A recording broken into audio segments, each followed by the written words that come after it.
Karena apa? Karena tidak ada ayat yang secara lugas, secara qot'i, secara pasti atau secara sharih itu mengharamkan perihal bermusik ini. Jadi otomatis ikhtilaf ulama, ada yang mengharamkan dan juga ada yang membolehkan, atau huya-huya atau tok ganjel atau dan lain sebagainya. Bismillahirrahmanirrahim. Assalamualaikum warahmatullahi wabarakatuh. Alhamdulillah wassalatu wassalamu ala rasulillah. Kembali lagi dalam konten Kopi Monolog. Bagaimana kabarnya semuanya? Sudah ngopi kah hari ini? Semoga sehat selalu dan dalam lindungan Allah Subhanahu wa taala. Baik, pada kesempatan kali ini Kopi Monolog atau kami akan membahas tema yakni dilema panggung musik di pesantren. Tidak satu dua pesantren saja, terhitung banyak mungkin pesantren-pesantren yang mengadakan panggung gembira atau panggung musik di event atau di momentum haflah mungkin atau harlah pesantren mungkin dan lain sebagainya. Ini kadang dikonotasikan buruk oleh masyarakat karena konser musik itu identik dengan HE atau huya-huya atau tok ganjel atau dan lain sebagainya. Itu konotasi yang demikian. Tapi sebelum kita masuk ke dalam tema dilema panggung musik di pesantren, sekedar info bahwasanya Pondok Pesantren Al-Inarah akan mengadakan haflah Awalusanah di tanggal 17 Juni tahun 2023, tepatnya di Pondok Putra, bersamaan dengan Ikhtitam Alfiah Ibnu Malik yang akan dilaksanakan oleh kelas 12 baru ini berarti, dan Khatmil Quran yang dilaksanakan kelas 8 yang nanti pada tahun ajaran baru berarti sudah naik ke kelas 9. Seperti itulah dalam acara tersebut. Acara haflah itu terdapat beberapa rangkaian. Yang pertama ada sunat masal, terus ada kirab sunat masal, ada bazar, UMKM ataupun produk santri, terus yang tanggal 17 ya itu ada haflah Awalusanah pagi hari, terus malamnya ada panggung musik yang hendak kita bahas nanti. Dan nanti di tanggal 20-nya ada seminar internasional yang insya Allah Al-Inarah akan kedatangan tamu dari akademisi dari Malaysia. Baik, masuk ke dalam pembahasan yakni dilema panggung musik di pesantren. Bagaimana sih bisa konotasi buruk itu bersarang di masyarakat mengenai konser kok di pondok pesantren? Ya karena konser itu identik dengan mabuk-mabukan mungkin, identik dengan tawuran, identik dengan uraan, identik dengan dan lain sebagainya yang buruk ataupun mendekati ataupun maksiat seperti itu. Perihal bermusik, perihal berseni budaya, perihal bernyanyi dan lain sejenisnya ini adalah perihal istihadiyah, artinya lebih fleksibel. Karena apa? Karena tidak ada ayat yang secara lugas, secara qot'i, secara pasti atau secara sharih itu mengharamkan perihal bermusik ini. Jadi otomatis ikhtilaf ulama, ada yang mengharamkan dan juga ada yang membolehkan. Yang mengharamkan seperti yang biasa kita dengar bahwasanya aktivitas bermusik itu mendekatkan dengan kemaksiatan, mendekatkan dengan keburukan dan lain sebagainya. Nah, mari kita bahas lebih dalam mengenai bagaimana ulama yang membolehkan dan konteks atau kasuistik bermusik pada hari ini, terutama di pesantren. Dikutip dari Magnum Opusnya Imam Al-Ghazali, Ihya Ulumuddin, yang menjadi rujukan tasawuf kebanyakan warga Nahdien, beliau menyatakan malam yuharrikhu harrabi'u wa asharuhu wal'udu wa autaruhu fahuwa fasidul mizaj laisa lahu ilajun. Orang yang jiwanya tak tergerak oleh semilir angin, bunga-bunga, dan suara seruling musim semi, fahuwa fasidul mizaj, laisa lahu ilaju. Adalah dia yang kehilangan jiwanya, yang sulit terobati. Beliau juga melanjutkan pernyataannya masih di dalam kitab Ihya.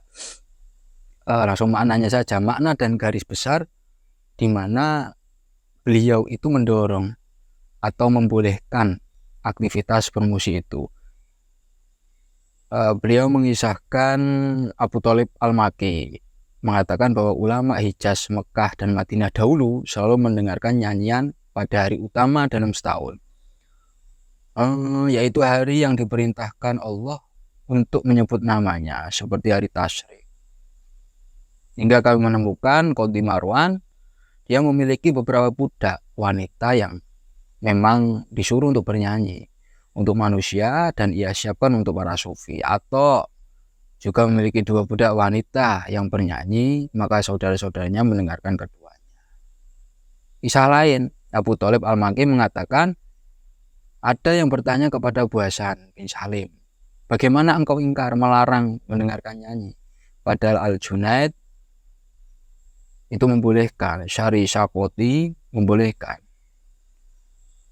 Abu Hasan menjawab, bagaimana aku melarang mendengarkan nyanyian, padahal ada orang yang lebih baik dari aku yang membolehkan dan mendengarkan.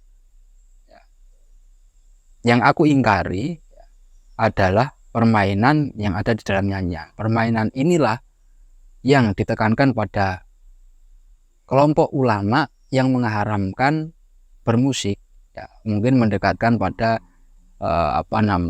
fitnah penglihatan, atau mungkin kemaksiatan, keburukan, dan lain sebagainya. Tapi seperti yang saya kemukakan tadi, konteks hari ini perihal bermusik, perihal gitar, perihal drum, perihal kendang, itu kan dibawakan oleh soneta atau Bang Haji Rhoma Irama, dan itu kemasannya adalah kemasan dakwah, ibu, judi,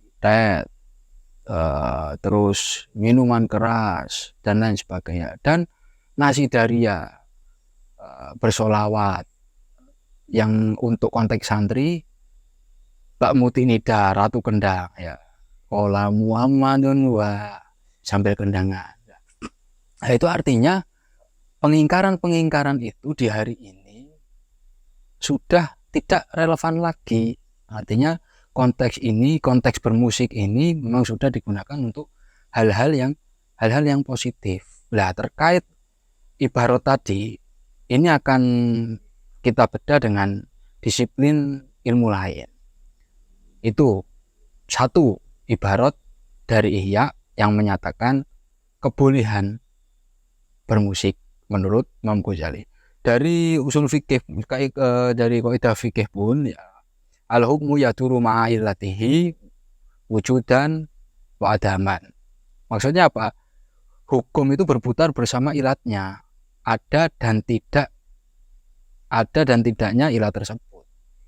Ya seperti tadi itu, pengingkaran terhadap ulama-ulama yang mengharamkan itu adalah kemaksiatan yang mungkin akan terjadi. Itu kita sebut sebagai ilatnya atau penyakitnya. Tapi ketika ilat itu tidak ada, ya tidak ada hukum.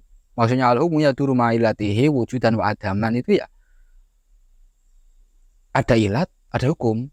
Tidak ada ilat, ya tidak ada hukum. Berarti boleh saja bermusik. Tidak ada ilat maksudnya apa? Ya ini musik digunakan untuk berdakwah, musik digunakan untuk spirit semangat ngelalar alfiah dan lain sebagainya.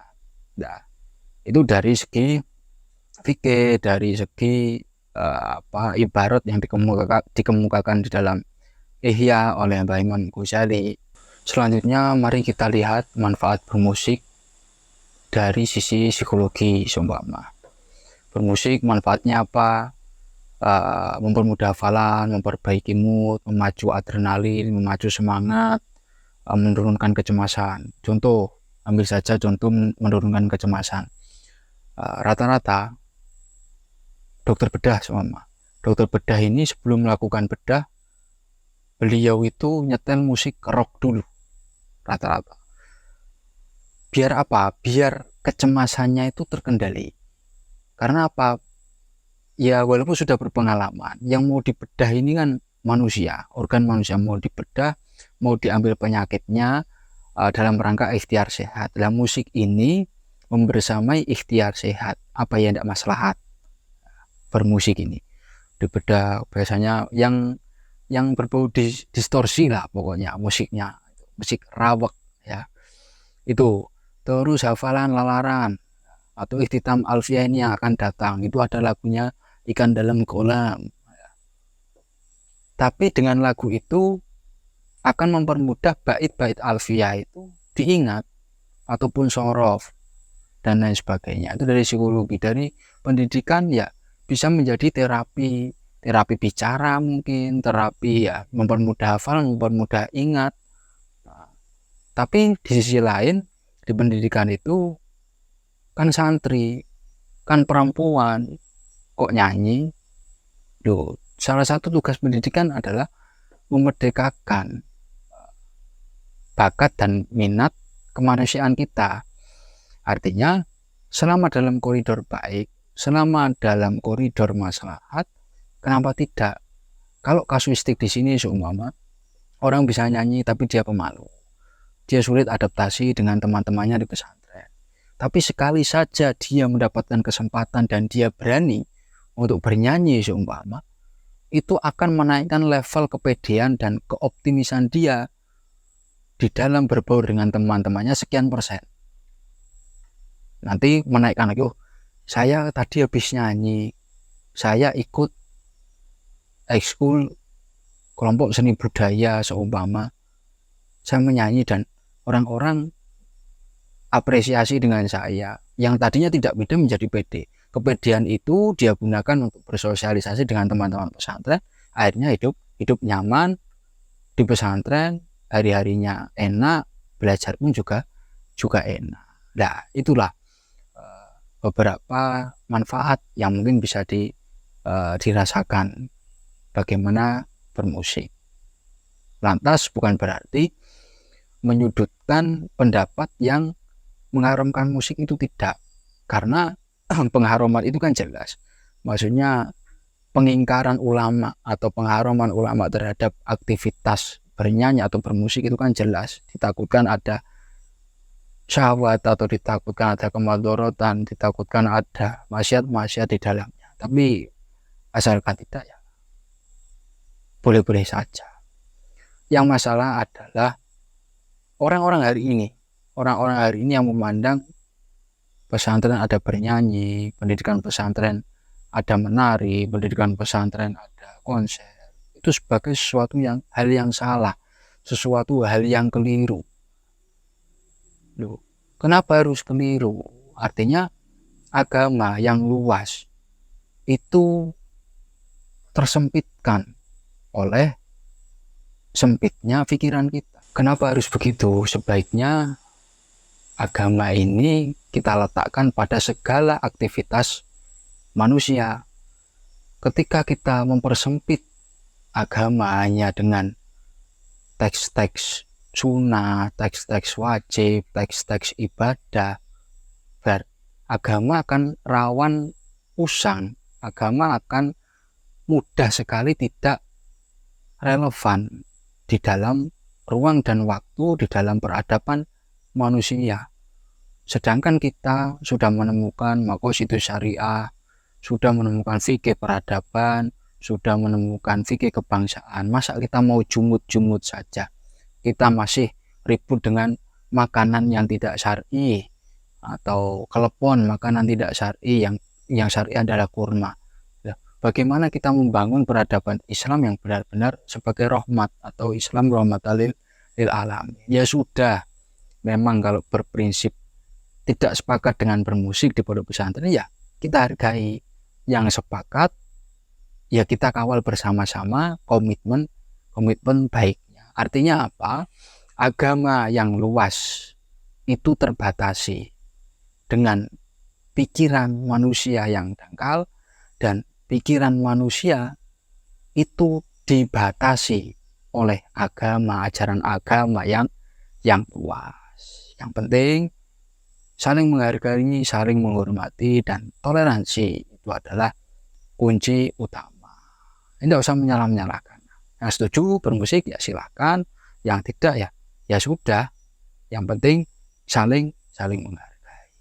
Itu saja. Sekali lagi silakan hadir, silakan meramaikan besok di konser, panggung konser haflah awal sana tanggal 17 malam, 17 pagi haflahnya, ikhtitam dan khotimul Qur'annya, 17 malam konsernya. Ada Mbak Mutinida Ratu Kendang, ada teman-teman Nats Studio, ada Mbak Hana, ada Mas Brian X ya, penyanyi TikTok katanya, tapi saya tidak tahu yang mana. Kalau ada kesalahan penyebutan mohon dimaafkan ya, karena saya tidak TikTokers tapi YouTubers. Itu saja, kurang lebihnya mohon maaf. Semoga ke depan penglihatan kita lebih bisa luas, bisa moderat, tidak berkacamata kuda. Artinya kebenaran hanya dilihat dari satu sisi saja. Itu saja. Jangan lupa kopi papa mama. Kopi monolog rasanya etis, logis, dan realistis. Assalamualaikum warahmatullahi wabarakatuh.